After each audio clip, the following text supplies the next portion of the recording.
lặng im một mình chuyện buồn chưa qua. Đừng khóc nữa, nước mắt không thừa, vài giọt tuôn rơi cũng đủ làm tàn nát bầu trời. Không nói nên lời, cứ im lặng âm thầm ôm đau.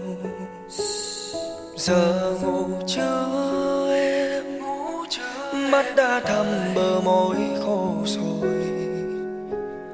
Chuyện cũ chưa qua, lòng em đau như cắt ai ngờ.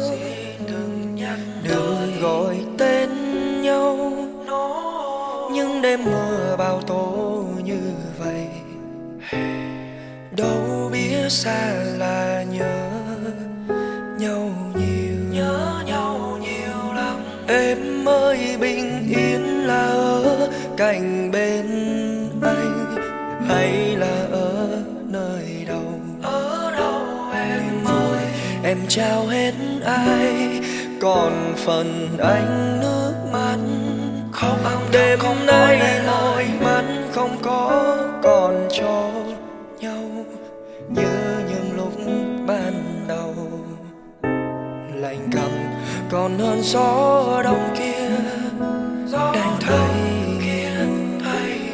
ngoài trời mưa đổ bao nhiêu hạt mưa.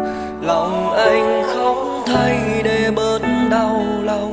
Em ơi nước mắt không nhiều, không giống như mưa ngoài kia. Không thể cho cơn mưa trong lòng. Em hãy ở lại, anh xin em hãy ở lại, cho anh bình yên một chút để thấy mặt trời.